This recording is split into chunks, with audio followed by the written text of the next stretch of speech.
Hi, this is the Weekly Review, a program brought to you by Sawa Network. I'm Alfred Yoron. I'm the producer and the host of this show, which is made up of 3 segments. In this part 1, we currently focus on COVID-19 in South Sudan.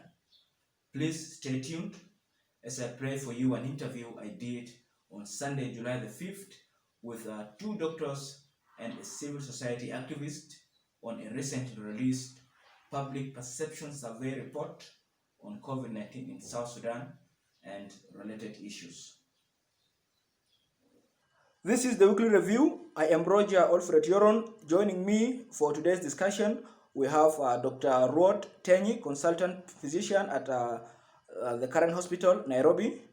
Dr. Chutti Awar, Paediatrics Registrar at Kenyatta National Hospital, and second-year postgraduate student, University of Nairobi, Department of Paediatrics and Child Health. And also, I have Rajab Muhandis, the Executive Director of the Organization for Responsive Governance. Welcome to the show, gentlemen and lady.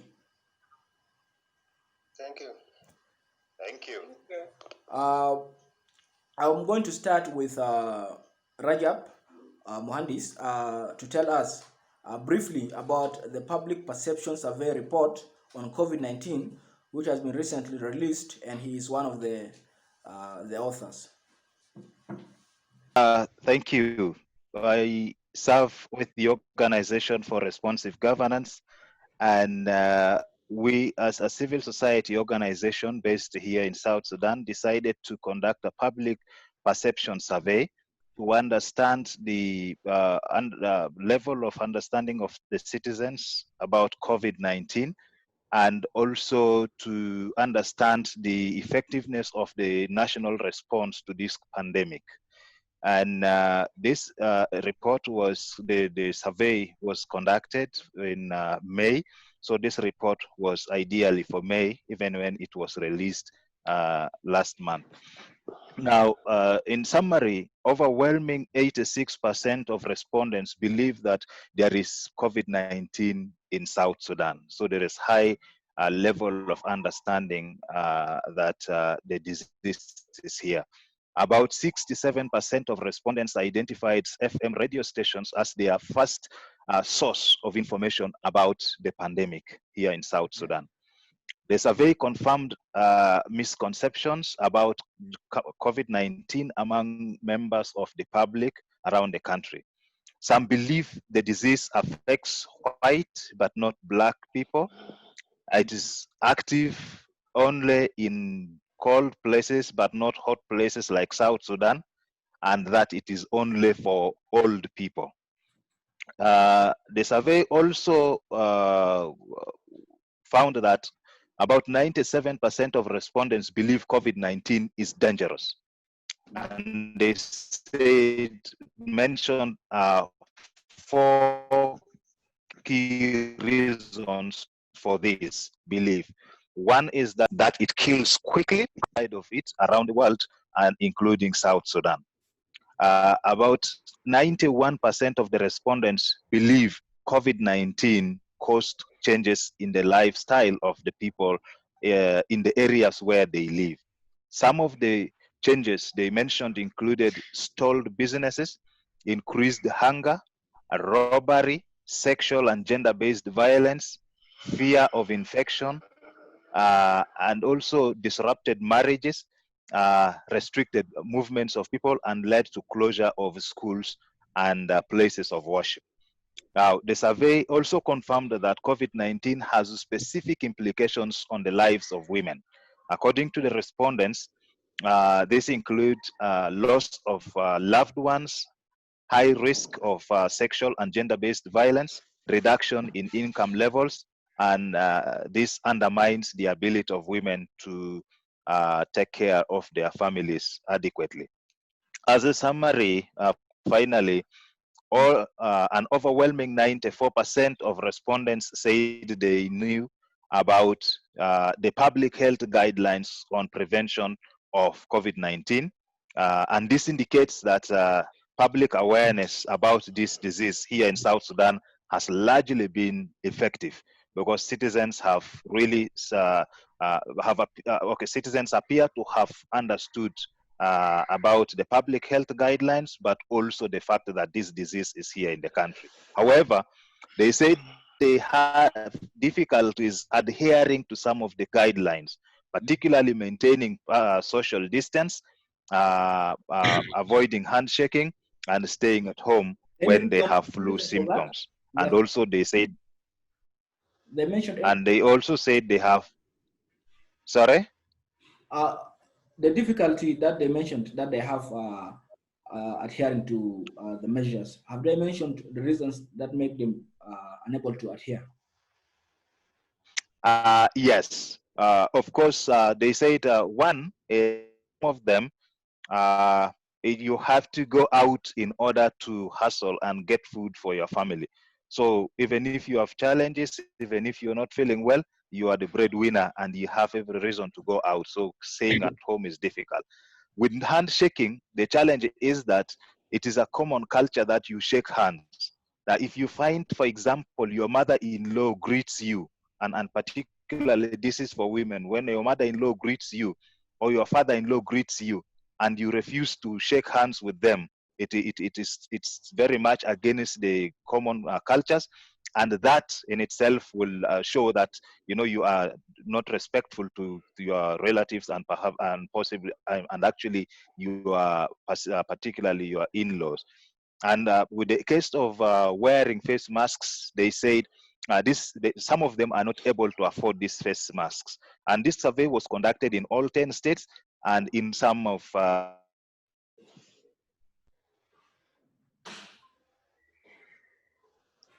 We are not getting you.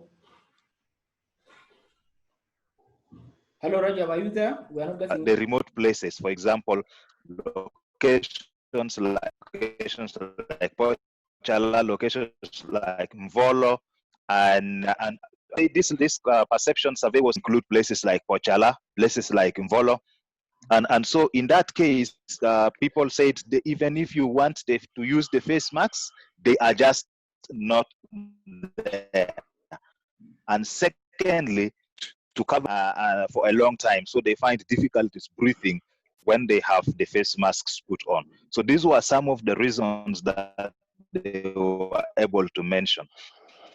And our understanding when we try to check is that some of these face masks are very thick and heavy, so much because they are just locally made. And so they have not followed some proper design to make them in a manner that would be easier for people to use them and also breathe well.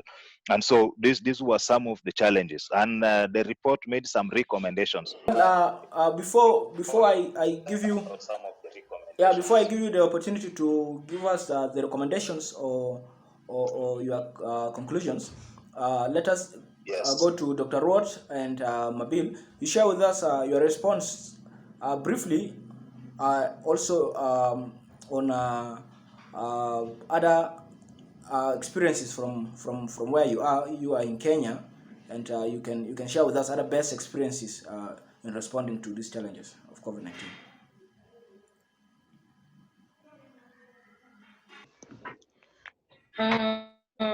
I'm so pleased to be with you today in this forum. As it mentioned earlier, my name is Dr. Chutti, Pediatric Registrar as KNH, and a postgraduate master student at University of Nairobi, Paediatrics and Child Health Department. So the experience that I would like to share with you on how Kenya is managing or trying to control the disease is they're actually following the CDC measures by initially starting to lock down. The lockdown was partial because of some families have actually low or middle socioeconomic status, and they live on a daily hustle. So they're actually adhering to most of the measures, wearing a facial mask in public places and at workplaces, maintaining social distancing. Especially these people who are at high risk are actually advised to if they can, they isolate themselves from the rest of the population because they might easily get the disease. The other thing, people are also adhering to washing hands with water and soap. Like in any supermarket, you will get action. This is where before you get in. Also, you can use alternative hand sanitizers, which are alcohol-based wraps. And the other thing, apart from social distancing, they've been doing well in terms of testing. They are actually testing as much as they can so that they can isolate a patient with the disease and actually the cycle of the disease is spread among other individuals in the population. I think they also involve the communities to help them also doing that. And the good thing about Kenya, they actually inform the public on daily basis on the cases and actually the infected cases and how many died, and they keep emphasizing the population or the Kenyan citizen to adhere to all the measures. Well, go on, Dr. Chutti, Dr. Ruot. Sorry. Thank you, Sawasawa Network, for giving me this opportunity. As you alluded to early, I'm a South Sudanese medical doctor, physician by training, practicing here in Kenya, and I work in a hospital called Current Hospital. I think Dr. Chutti, my colleague, also of the efforts of the local government here to curb the spread of the COVID-19 in the country. So first measures that they took, I think early in February, you know, they had this strategy of isolating, mandatory isolation, basically for those who come from outside Kenya. So they did that very early, and I think that's how it's helped them to slow down the infection, because you know all the reservoir, all the infected people who came from Europe, Asia, were isolated very early in the outbreak here in Kenya. So you can see from February up to July, I think the cases are only still, there are many, but there are still 7,000. If you compare them to other countries, I think there is a bit of, I think they did well in that.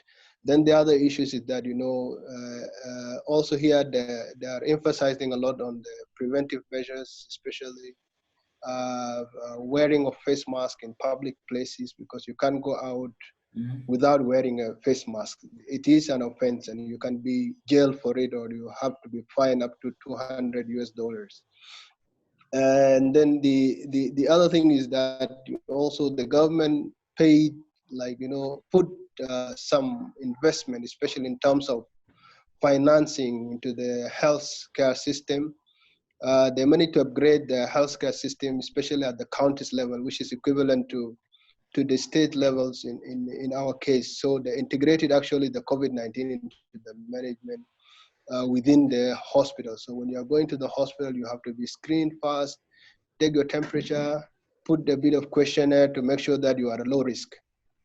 And then also now they are working on to upgrade their infrastructure. So all those measures, I think, showing us here in Kenya, at least they managed to do well initially in the preventive measures and also in terms of treatment of those patients with COVID-19. And then the most important thing, we know COVID-19 has a lot of economic impact. Many, especially those with the private sector, lost their jobs.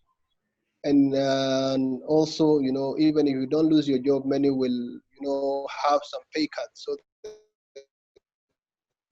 the government also review the taxation policies. They reduce the personal income tax from 30% to around 25%, in a way to try to help the citizen to cope with the new problems.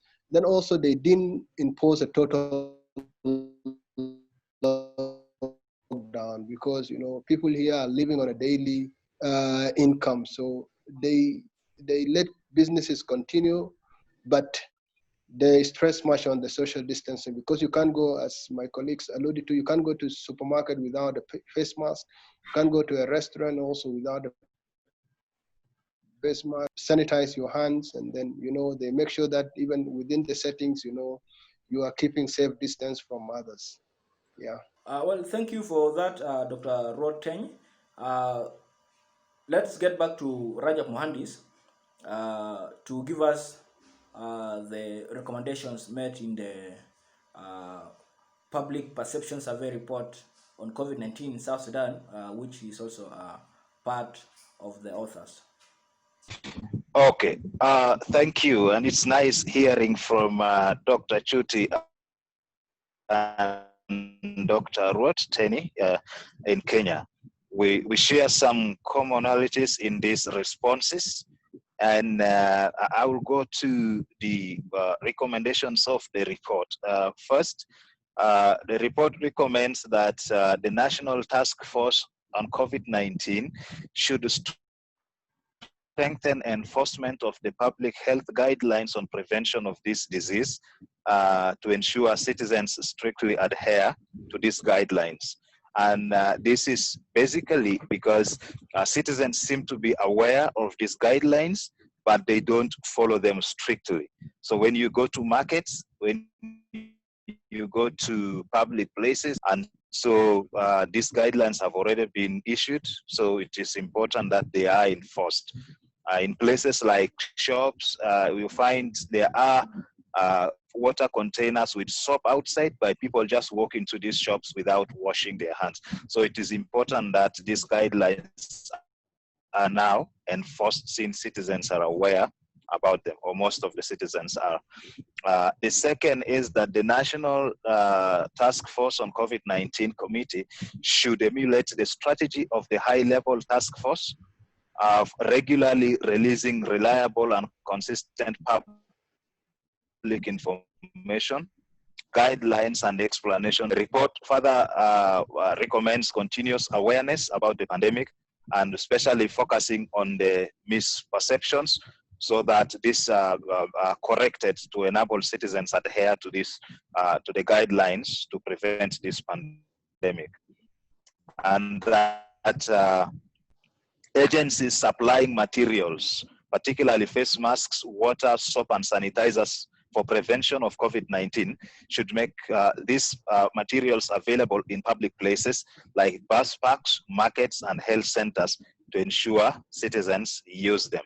So yeah, these are some recommendations, and that, since most of the citizens got information about the pandemic through the radio stations, the report recommends that FM radio stations should be used continuously to ensure citizens are informed about this pandemic.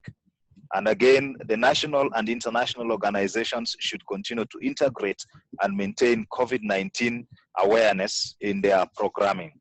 I would conclude with this recommendation that public awareness on COVID-19 should include number of fatalities and locations where the disease is confirmed, allow citizens to visualize the reality and the scale of the pandemic, and hence the need for them to adhere to the preventive measures. Thank you. Thank you also for that brief summary, we are almost concluding. Dr. Chutti and Dr. Um, Ruot, you are welcome to give us your observations or other inputs that you would like to put and conclude as we wind up the show for today. Uh, I think I'll just make some few comments on the survey. I would like to thank Muhandis for the wonderful job they've done by conducting that survey. I think, I don't know whether your time will allow us to, we would like to make some just very few comments on some misconception from the public about COVID-19. Mm-hmm. And I think COVID-19 is a viral infection like any other infection. So it is not unique. The only thing is that it's a new infection that we never experienced, but it's just an infection. That's what we need to know. And the infection usually will be just through the inhalation of the droplets or even touching, contaminated surfaces. And our bodies will react differently to the infection based on, how strong our immunity or weak our immunity are, or if we have any underlying health condition. That's why we see the infection is mainly among, the severity of infection is worse among those who have underlying health conditions or those with those elderly people because their immune system is low. That's why we see the disease is worse in those with underlying health condition or in the elderly population. But even young people can still get the infection. I think that information need to go very clear to the public. The disease does not, discriminate about race, gender, or age. It can affect both white, black people, and also even in the hot climates, it is there. And actually, there are some reports from the United States and the United Kingdom that black people actually get more severe infection than the other ethnic groups. And then other thing that also I want to touch on briefly is that is COVID-19 a death sentence? Definitely, the answer is no. And why I'm saying this, we just need to see this factual, information. 80% of those who get an infection will have only minor symptoms or even have no symptoms at all. Only 10% will have moderate disease that requires an admission but no need for an ICU support. And only 5% of those had the COVID-19 will need an ICU intensive care unit admission, and the mortality actually is between 2 to 4% across the world, and even less than that. So actually getting an infectious disease doesn't amount to to death. Yes, it is an infection. Yes, it is severe. We are not underestimating it, but we don't need to panic. We just need to follow the precautionary measures from the health regulatory bodies. And we don't need to stigmatize those who gets the infection, or we don't need to hide symptoms, when we are going to hospitals. And then I wouldn't talk much about the economic impact from that report, but I think businesses need to continue, but we have to put down the strict measures, when we are in the public places. And also, I think the report touches on issues of marriages need to be stopped from some of the participants, but that's one I think doesn't affect the marriages, but at least we need to limit, the celebrations and also the gatherings. And I think I want to touch on a bit of limitations about that study. I went through it, the sample size was really too small, and I think we cannot generalize this into the findings. And then the other thing is that, it was conducted mainly in the urban areas, so there is really lack of representation from the countrysides and the villages. And we know from some reports from the World Bank that 80% of South Sudan population actually lives in the rural areas. So actually we cannot generalize this, the amount of knowledge that we get from this report to the general South Sudan situation. And also 100% of the participants at this survey actually, has some form of education, whether primary or secondary education or even tertiary education. And we know from the UNESCO that only 34% in South Sudan are able to read, those who are above 15 years or older. So also, this is another limitation that we need to point to. And then also I've seen a bit of lack of consistency answering the question. Like 14% said, no COVID-19 or COVID-19 does not exist in South Sudan, yet only 3% of the participants believe COVID-19 is not serious. So I think also it will be good later on in the future studies, we have to take our the participant through the questionnaire, so at least they answer effectively. Having said that, we don't want to, I'm not underestimating the efforts done by Muhandis and his group, but it's only through research that we can put good policies in place. And I can say into the response of the government, the government approach to COVID-19, I think it was really I think very, want to say, very. You would like to give a response Yeah. to the government approach. Let's hear in case Rajab has a response to your comments, and then we proceed with you on the government, your response to the government approach. Thank you. Rajab, do you have something to respond to what Chutti just said about the report? What Dr. Ruot has said? Okay, yeah, well, thank you. I acknowledge the number of limitations to the report, yes. And we definitely, as a small study with a small sample size, because of logistical challenges.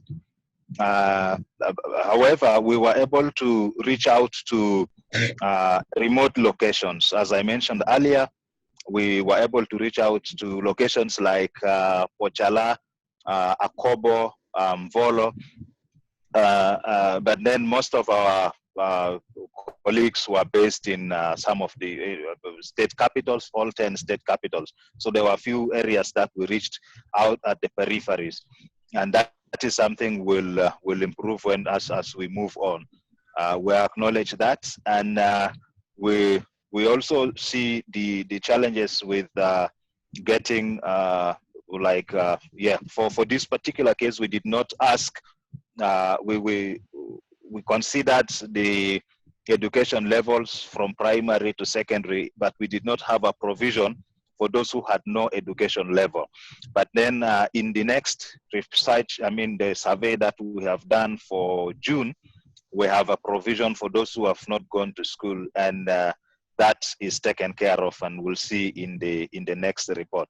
And so we agree with I agree with most of the observations that he made, and I take them positive, and will use this to improve the other surveys that we'll be conducting to ensure that we bring out some of this information and response or feedback from the citizens to allow the National Task Force on COVID-19 and also the rest of the organizations responding to this pandemic to have targeted response. The conceptions is very important. Now, this should form part of the areas of awareness, and also identifying the challenges with observation, adherence to some of the guidelines is important, because then this would help those, for example, in the government to be able to ensure they enforce these guidelines just like the way it's being enforced in Kenya. And I thank you very much for these observations, Dr. Ruot. Well, we are almost winding up. Actually, we are short of time, and let me ask Dr. Chutti to come in case, Dr. Chutti, in case you have something you want to add to the discussion, and then we'll go to Dr. Ruot to conclude. I have few comments, but before that, I want to appreciate the effort from the Rajab Association. The survey actually was efficient. It gave us informations about the weakest areas in the disease fighting in South Sudan.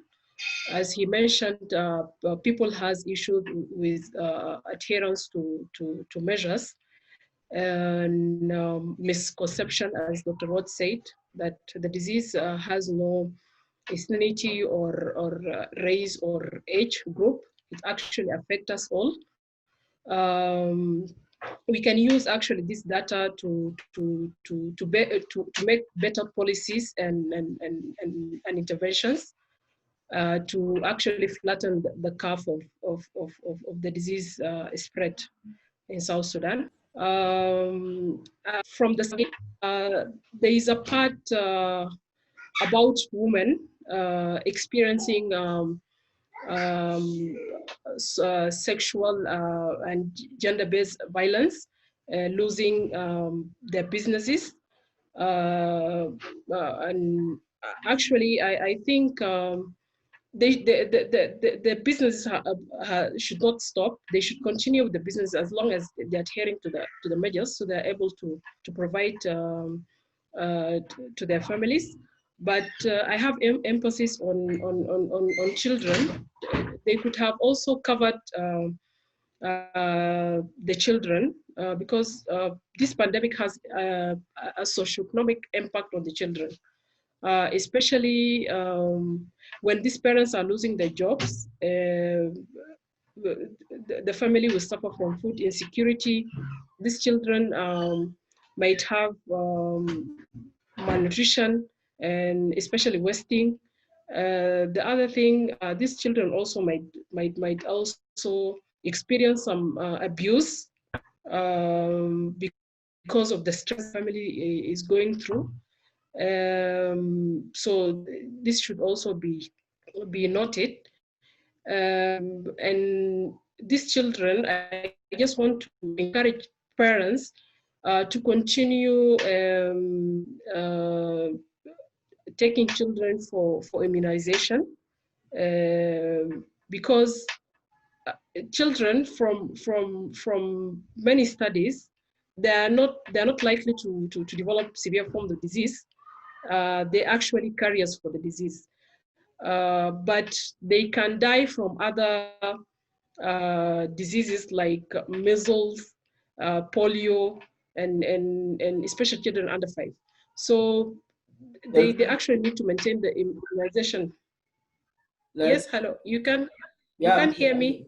Yes, we are running out of time, so we would like Dr. Ruot Teny to conclude by giving us also his response. What he said was a response to the government approach on COVID-19. Yeah. Okay. Thank you, Roger. I think I will say about the government approach. I think initially it was very prompt and they responded very early in the outbreak before even we had any case locally in the country. And I think it was wise that they formed what they call the high-level task force, which was headed by the first vice president and some other prominent politicians and the Minister of Health with the other NGOs partners. I can attest that the high-level task force actually was very efficient in communication, as the report alluded to, but they lacked something in the representation of the experts, especially the doctors. I think there was none of them apart from one of the undersecretary of the Minister of Health by then. But at least this was rectified in the reconstituted National Task Force, which included actually the Doctors Union and also some epidemiologists and other 3 doctors. So the current committee, the National Task Force, also need a bit to improve in the communication and the public engagement, especially by using the media briefing. And also I can say that there was a lack of involvement of doctors, especially those in the health facilities in the response to the COVID-19 outbreak. And then also there was no really enforcement of precautionary measures, especially by the law enforcement agencies. And the other thing that I also would like to emphasize on is that the focus was initially mainly in Juba, and the nearby towns. I think also there was issues in the states, and I think because there was no government in place. And we know that our health system is very weak. It cannot even tolerate any full-blown outbreak. So it's good that we less just than 1 minute. Less than 1 minute, Dr. Ruot. Okay. So I will suggest that, it is important that we allocate enough budget to the Ministry of Health and also to review the payment of our healthcare system. And then also we need to integrate this COVID-19 into our healthcare system. You don't need to put it as a separate entity of disease with its own hospitals and all those things. Because those patients will come to the hospital, you will not, even the doctor will not know this is a COVID or this is a malaria. So it's good to have it, and then we put our precautionary measures accordingly. And then also most important thing is that we need to activate the Public Health Act. And this was suggested by the previous high-level task force, because without the Public Health Act, it will be very difficult to prosecute whoever is not adherent to the precautionary measures. And then also the state governments need to be really put strategies so they don't fall into the same mistake that happened in Juba, when they were taken by surprise by the infection. And we need to build our health infrastructures. We need to have ICUs, we need to have oxygen plants in our hospitals. And most importantly, as the research clearly indicate that people are not able to buy these face masks. So I think the government need to subsidize the prices of the face mask. And then also they need to innovate, means of, producing these sanitizers locally. And then issues of the travel restrictions between states, I don't think it is effective. I think we just need to leave it and just adhere to the local precautionary measures. And the health ministry need to engage with the partners, because there is a lot of funding coming in, but if it is not used wisely, sometimes it can be misused. So the Ministry of Health need to put down strategies, and then they guide those NGOs on the area that they need to be helping. Thank you. With that, we have come to the conclusion of our show for today. Thank you very much, Dr. Ruot Teny, consultant physician at the current hospital in Nairobi, and Dr. Chutti Mabil Awar, Paediatrics Registrar at the Kenyatta National Hospital, and second year postgraduate student at University of Nairobi, Department of Paediatrics and Child Health. And also Rajab Muhandis, the Executive Director of Organization for Responsive Governance, for giving us all this summary about the public perception survey report on COVID-19 in South Sudan.